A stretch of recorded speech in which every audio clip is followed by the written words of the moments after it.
하나님이 나를 애굽 천국의 주로 세우셨으니 지체 말고 내게로 내려오사 아버지의 아들들과 아버지의 손자들과 아버지의 양과 소와 모든 소유가 고센 땅에 머물며 나와 가깝게 하소서. 흉년이 아직 5해가 있으니 내가 거기서 아버지를 봉양하리이다. 아버지와 아버지의 가족과 아버지에게 속한 모든 사람에게 부족함이 없도록 하겠나이다 하더라고 전하소서.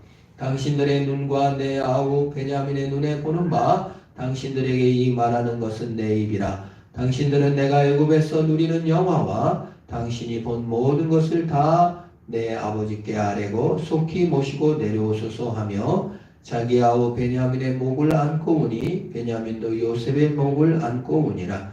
요셉이 그 형들과 입맞추며 안고 오니 형들이 그제서야 요셉과 말하니라. 아멘. 원래 요셉의 형제들은 가뭄 때 이집트에 가가지고 곡식만 사가면 됐어요. 그게 목표였어요. 가나안 땅에서 뭐 내놓을 생각도 안 했고, 뭐 요셉을 만나서 뭐 회개하고, 뭐 변화된 인품을 갖고 성숙된 신앙을 가질 생각은 조금도 안 했어요. 그냥 배가 고파요. 가뭄이 들었어요. 이집트에 곡식이 있다고 하니까 그냥 곡식 사러 내려왔어요. 그런데 요셉의 형들을 알아보고 큰 그림을 그리기 시작한 거예요. 큰 구원을 보여주기 시작한 거예요. 아니 요셉의 형제들 입장에서 얼마나 억울하고 답답한 일이에요. 아니 그냥 곡식만 주면 되지 굳이 큰 구원의 그림을 주는 것을 보게 됩니다. 성경은 꼭 이렇게 시작할 때가 많아요. 나는 병 고치러 갔어요. 근데 예수님은 네 죄 사함을 받았느니라 하고 구원으로까지 인도해요. 나는 목말라서 물을 얻으러 갔어요. 우물가의 여인, 사마리아 여인이요. 근데 예수님께서는 이 목마른, 영혼의 목마름, 참으로 가슴속 깊이 있는 정말 절망과 외로움까지 건드리시면서 나에게 오면 영원토록 목마르지 아니하리라 해서 참된 평강과 구원으로까지 인도하시는 거예요. 예수님은 재밌어요. 우리 인간은 항상 내가 돈을 벌면 행복해지겠지. 내가 저 사람과 좋은 관계를 맺으면 행복해지겠지. 그 수준에서 머물러요. 공부를 잘하거나 성공하면 행복하겠지. 하나님 그러니까 성공하게 해주세요. 그러면 나는 행복할 겁니다. 하나님 저 사람과 결혼하게 해주세요. 그럼 나는 행복할 겁니다. 이렇게 우리는 단순히 내가 원하는 구원의 내용, 내가 주인이 돼서 얻은 이것만 되면 나는 행복할 것 같은 것을 붙잡고 하나님을 끌어오기가 쉬운데 하나님은 그것이 문제가 아니라 그 뛰어넘어 배고픔만 해결하는 게 아니라 영원한 구원으로 인도하시는 것을 볼 수 있어요. 그래서 지금 요셉이 형들에게 말합니다. 7절에 하나님이 큰 구원으로 당신들의 생명을 보존하고 당신들의 우선을 세상에 두시려고 나를 당신보다 먼저 보내셨습니다. 하나님은요 큰 구원의 계획을 갖고 더 크게 우리를 사랑하시고 복주시고 함께 해주시는 하나님인 줄 믿으시기를 바랍니다. 그게 계속 반복돼요. 우리는 잘 몰라봐요. 그런데 그 큰 은혜를 경험할수록 우리가 하나님과 사이가 좋아지고 더 행복해지는 거예요. 영화 중에 그 3시즌이라는 영화가 있어요. 아주 오래된 영화예요. 99년도작인가 그래요. 2000년도도 아닌 베트남 영화예요. 두 주인공이 등장해요. 그 하이라는 베트남 청년이에요. 자전거, 인력거를 운전하는 총각입니다. 그 다음에 렌이라는 여자 주인공이 등장해요. 매춘부예요. 너무 예쁘게 생겼어요. 근데 이 매춘부 렌이 꿈이 있어요. 호텔에 가가지고 멋지게 자기 삶을 살아보는 것이 꿈이에요. 근데 매춘을 하면서 호텔에 가긴 가요. 그런데 거기서 숙박은 못해요. 몸만 팔고 나오는 거예요. 그런데 이 하이라는 젊은 총각이 이게 렌을 너무 사랑해요. 그래서 이 렌의 꿈을 이루어주기를 원해요. 렌을 호텔에 가서 숙박하게 하고 편히 쉬게 해줘야 되겠다. 그런 꿈이 있어요. 근데 너무 가난해가지고 호텔에서 하루 저녁도 잠을 재워줄 수가 없는 거예요. 이제 서로 꿈이 그렇게 돼 있어요. 근데 하루는 이 하이라는 총각이 자전거 인력거 경연대회에 나가가지고 열심히 죽기 살기를 해가지고 우승을 했어요. 우승 상금을 받았어요. 그리고 자기가 사랑하는 좋아하는 렌에게 가가지고 이제 호텔로 데리고 갑니다. 근데 렌은 생각할 때 내가 매춘 보니까 이제 화대도 화대를 이제 하이가 주는 거예요. 몸값을. 또 호텔에 가서 호텔 숙박비도 계산을 했어요. 그리고 당연히 이제 쟤도 나의 몸을 사는구나. 그리고 이렇게 생각을 했어요. 이 렌은 자신의 이 절망에서 벗어나기 위해서 무조건 돈을 벌기 위해서 애를 써요. 근데 그 몸을 팔수록 더 비참해지고 더 괴로워요. 그렇지만 이 돌파구가 없기 때문에 이 어려운 베트남 삶에서 어떻게 살아날 길이 없기 때문에 계속 몸을 파는 거예요. 그래 똑같이 하이도 내 몸을 사겠지라고 생각을 했는데 화대는 지불해놓고 이렇게 말하는 거예요.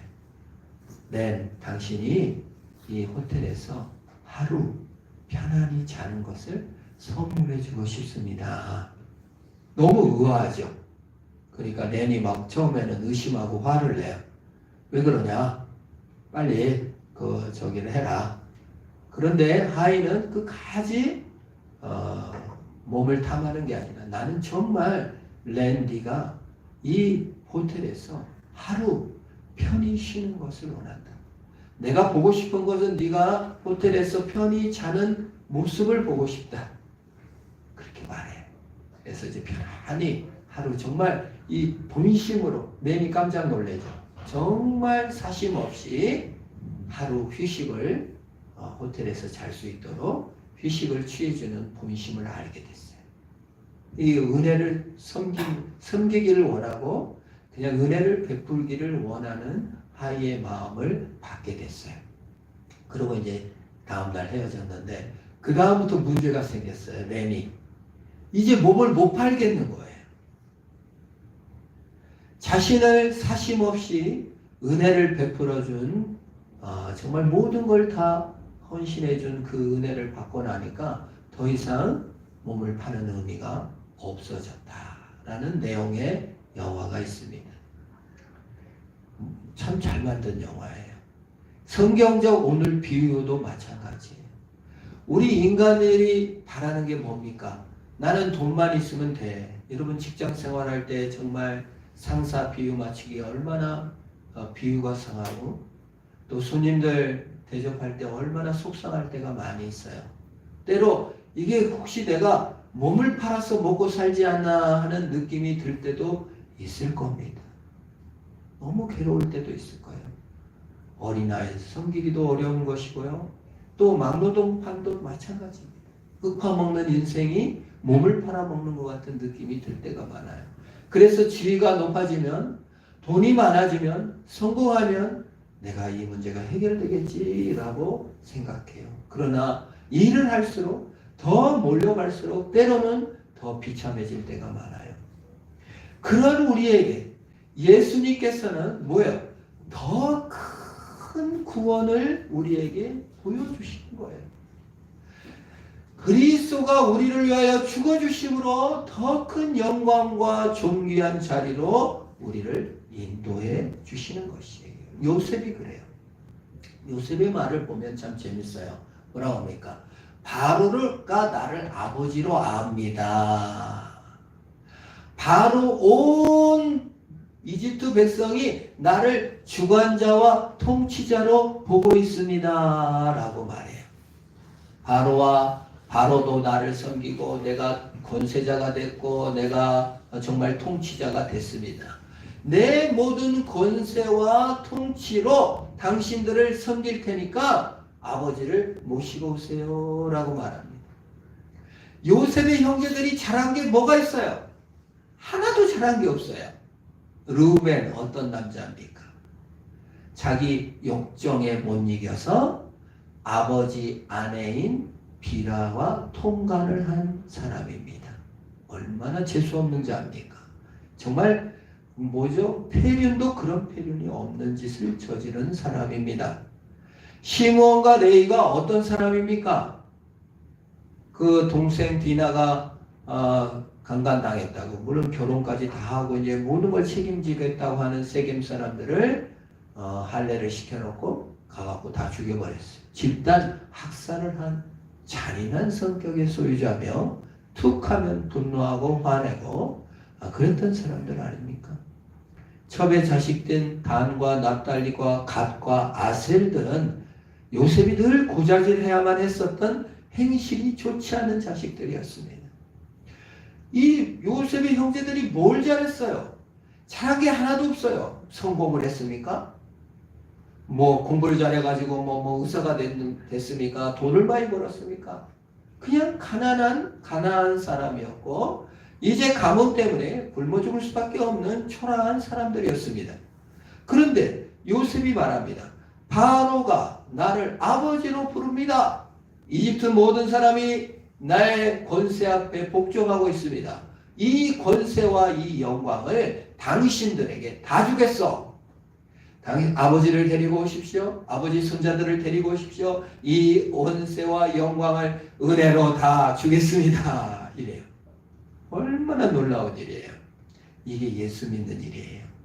온 우주 천지 만물을 만드신 예수 그리스도께서 어디 십자가에 죽으시고 부활한 권세와 능력을 잘한 것도 없고 뭐 특별히 뭐 훌륭한 것도 없는 우리에게 다 그냥 입혀주시겠다는 거예요. 영광을 비워 종이 되셨던 예수님께서 하나님이시면 자기의 본체를 비워 죽으신 십자가에서 죽으신 그 사랑을, 그 큰 구원을 우리에게 덧입혀 주신다 그 말이에요. 그래서 요셉이 그렇게 얘기하는 거예요. 내가 이렇게 훌륭하게 됐다. 자기 자랑이 아니라 이 모든 권세를 당신들을 위해서 다 쓰겠습니다.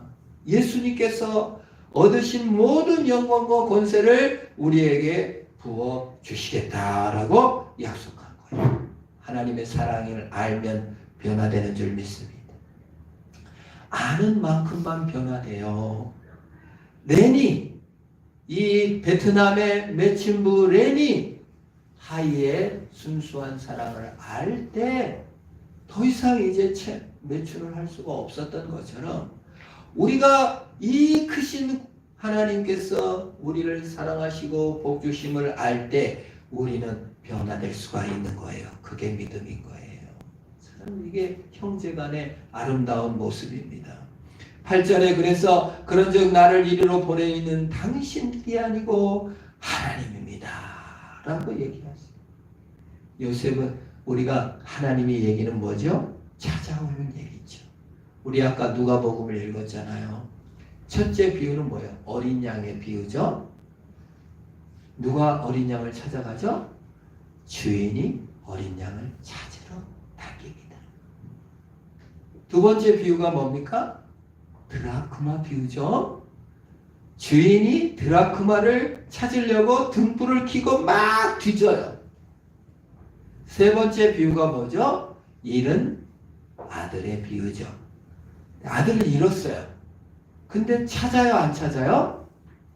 아무도 안 찾아요. 아들이 집을 나가버렸는데 찾지를 않아요. 아무도 안 찾아요. 아버지도 찾으러 가지 않고 그냥 기다리고 있어요. 첫째도 안 찾아요. 근데 이상하게 이 요셉 얘기가 그게 닮아 있어요. 요셉이 죽은 줄 알고 아버지도 안 찾고 이 요셉의 형제들도 요셉을 한 번도 찾으러 가지 않았어요. 너무 이상하죠. 분명히 찾아와야 되는데. 그런데 바로 요셉이 형제들을 찾고 아버지를 찾아서 속히 내려오세요 라고 말하고 있는 겁니다. 성경이 의도적으로 하나님이 우리를 이처럼 찾으시는데 너희들은 안 찾고 있다는 것을 우리에게 보여주고 있는 거예요. 너희는 하나님도 찾지 않고 너희 형제들을 찾지도 않고 있구나를 계속 고발하고 있어요. 처음 고발하고 있는 내용이 가인과 아벨의 이야기입니다. 가인은 태생적으로 동생밖에 안 생겨. 어떻게 해도 가인은 동생밖에 안 생겨요. 그럼 맏형인 가인은 동생을 지키는 자가 되어야만 했었어요. 참 어려운 자리예요. 너는 언니니까, 너는 형이니까 얼마나 부담스러워요. 부모가 그런 얘기를 한다는 게 참 부담스러운 일이죠. 똑같은 얘기인데 가인도 그게 힘들었을지 몰라요. 하나님은 가인에게 뭐라 합니까? 네 동생 아벨을 좀 지켜다오 그랬어요. 그것이 너를 지키는 것이고 나를 지키는 것이다. 여러분, 내 기쁨을 위해 사는 것보다 상대방이 기뻐하는 모습을 볼 때 더 즐겁잖아요. 그 부모 때 그거 확인하죠.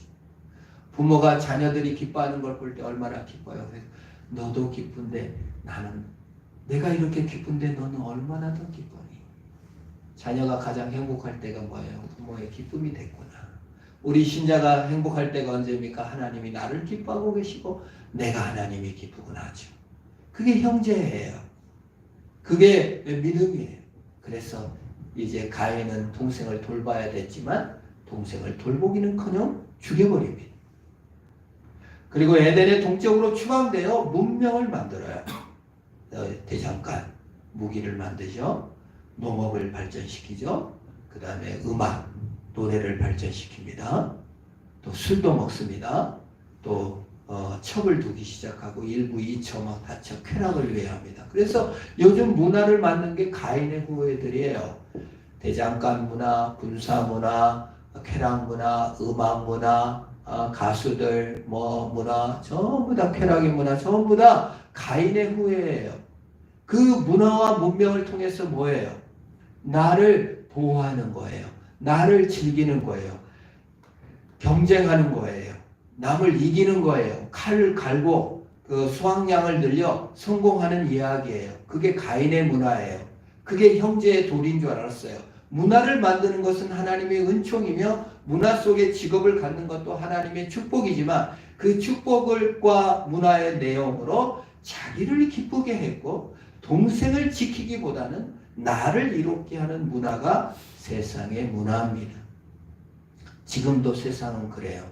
우리의 형제인 문화가, 우리의 사회인 문화가 경쟁으로 내몰립니다. 그래서 패배하는 자는 죽어 마땅한 자처럼 자신을 괴롭히게 됩니다. 직업을 이렇게 됐다든지 취직을 못하게 됐다든지 외모가 뭐 어쩌다든지 하면 우리는 자신을 경쟁과 쾌락과 음악의 위로로 퇴락시켜 자신을 비참한 존재로 고립과 경쟁을 추구하도록 만드는 것이 현대 문화입니다. 그래서 최고 잘 사는 도시일수록 미국 맨하탄이든 서울이든 핀란드든 어디든 많이 자살을 해요. 고립됐고 힘들어합니다.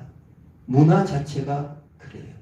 그토록 바라던 형제 요셉은 나타나지 않고, 그토록 나를 지켜줄 사람들은 나타나지 않고 가혹하게 요구만 하는 것이 지치고 괴로운 것이 인생입니다. 그래서 모든 인간은 마음속으로 언니가 좀 더 잘해줬으면, 부모님이 좀 더 잘해줬으면, 동생이 나를 좀 챙겨줬으면 하는 원망과 탓과 기대가 있는 거예요. 그런데 그 문제는 서로 해결할 수가 없어요. 우리가 그래서 형제 간에 상처받으면 오래 가요. 부모가 자식 간에 상처받으면 오래 가요. 왜냐하면 우리 마음이 그걸 기대했기 때문에 그래요. 구원을 기대했기 때문에 그렇습니다. 그런데 아무리 기다려도 찾아오지 않는 형제, 아무리 기다려도 오지 않는 가인은 바로 예수 그리스도를 보여주는 거예요. 예수 그리스도께서는 찾아오셨고 드디어 나를 위해 죽어주셨고 우리 문화 속으로 오신 거예요. 이집트 문화 속으로 와서 최고 권력자가 된 요셉이 요셉의 형제들을 찾아내서 그들을 구원으로 인도합니다. 찾아온 형들을 반기는 모습은 사실은 우리를 반기는 예수님을 상징하는 것입니다. 영원한 하나님의 아들께서 우리를 맞이해 주실 것을 보여주는 거예요. 그래서 여러분, 우리의 맏형은 여러분 집안에 있는 게 아니에요. 여러분의 참 언니는 집에 있는 언니가 아니에요. 그 사람 때문에 너무 실망하고 좌절하고 낙심하지 마세요. 우리의 맏형은 예수님이십니다. 예수님께서 우리의 맏형으로 와서 우리를 찾아오신 거예요. 그리고 내로라고 말합니다. 9절에 보면은 이렇게 말합니다. 당신들이 속히 아버지께로 올라가서 아뢰기를 아버지의 아들 요셉의 말에 하나님이 나를 애굽 전국 주로 세우셨으니 지체 말고 내게로 내려오세요. 지체 말고 내려오세요. 예수님이 찾아옵니다. 예수님은 내놓으라는 말을 많이 하셨어요.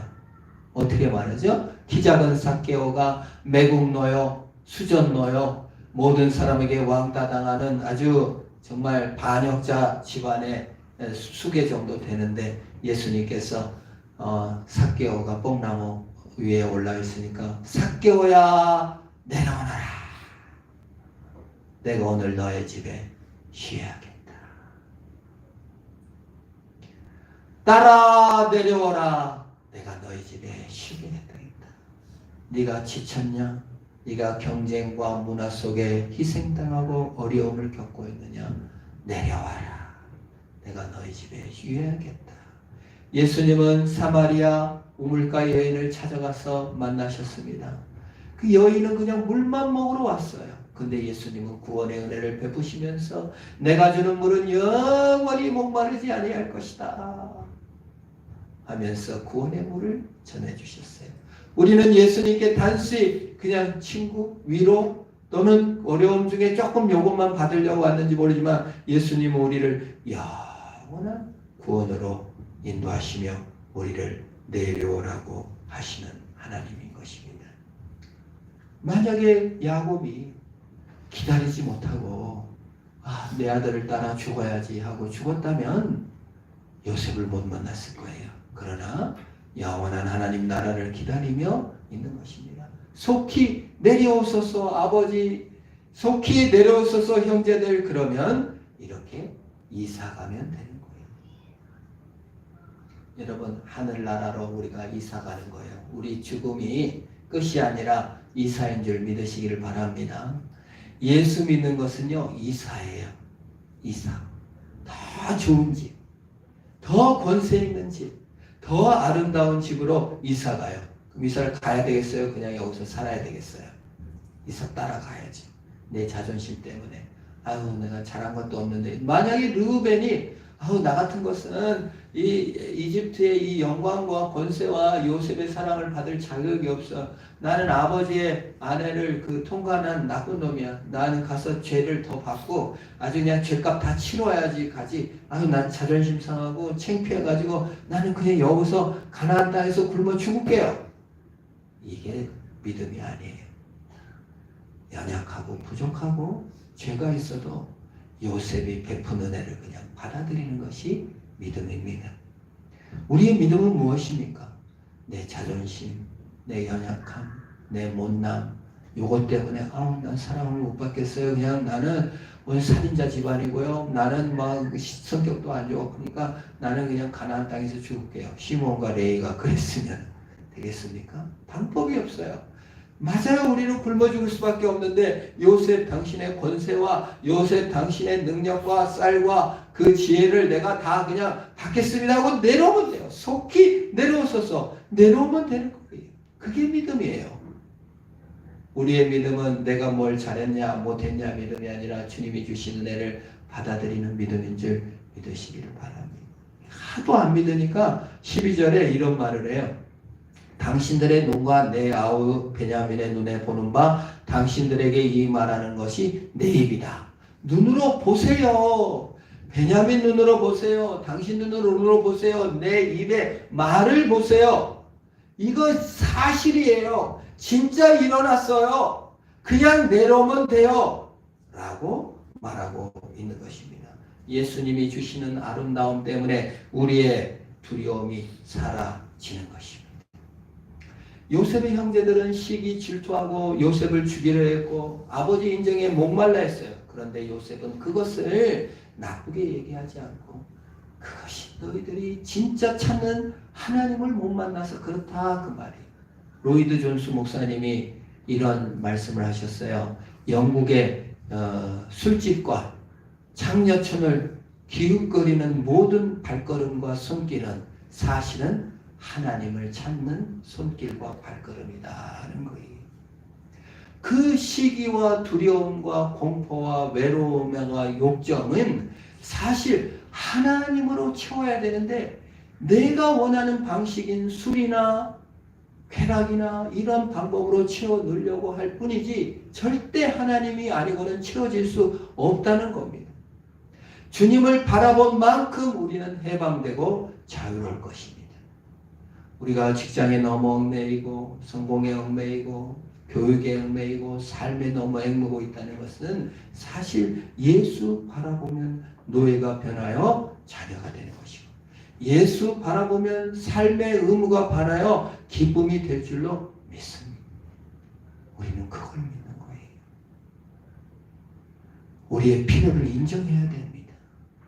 믿음으로 안식하고 우리의 진정한 요셉인 예수 그리스도의 이름으로 주님이 이루는 일을 경이롭게 바라볼 때 요셉이 얻은 모든 권세가 내 것이 되시지 예수께서 이루신 모든 사랑이 내 것이 되는 거예요. 무서워서 도망가거나 자존심 상하여 도망가거나 이대로 살다 죽겠습니다 하고 가나안 땅으로 도망가지 말고 요셉이 뭐라고 말합니까? 속히 내려오소서. 아버지 모든 거 갖고 내려오세요. 안 갖고 와도 아무 상관없어요. 고센 땅에서 내가 효도하겠습니다. 우리의 참 형제 되신 예수님께서 우리를 아버지로 우리를 형제로 불러서 예수님이 얻으신 모든 권세를 우리에게 주셨어요. 우리는 해방이고 자유요 기쁨인 줄 믿으시기를 바랍니다. 바라본 만큼 그 자유를 누리는 거예요. 그래서 예수 믿으면 자유예요. 예수 믿으면 평화예요. 해방이에요. 그것이 우리 것이에요. 내가 뭘 좀 못 얻었으면 좀 얻었으니까. 내가 뭘 좀 많이 얻었으면 그것이 내 자랑이 아니에요. 주님의 공로만 있습니다. 이사 가는 거예요. 저는 늘 기대합니다. 우리 딸이 먼저 이사 갔고 나도 나중에 이사 갈 날이 있으리라 믿습니다. 또한 이 땅에서도 하나님이 주신 것으로 자유를 누리고 해방된 자유를 누리다가 주님께 달려가는 저 어른 되길 주의 이름으로 축원합니다. 기도하겠습니다. 하나님 감사합니다.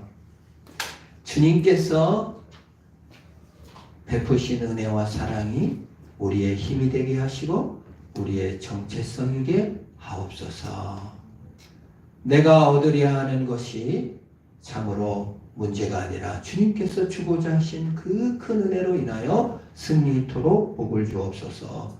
예수님의 이름으로 기도합니다. 아멘.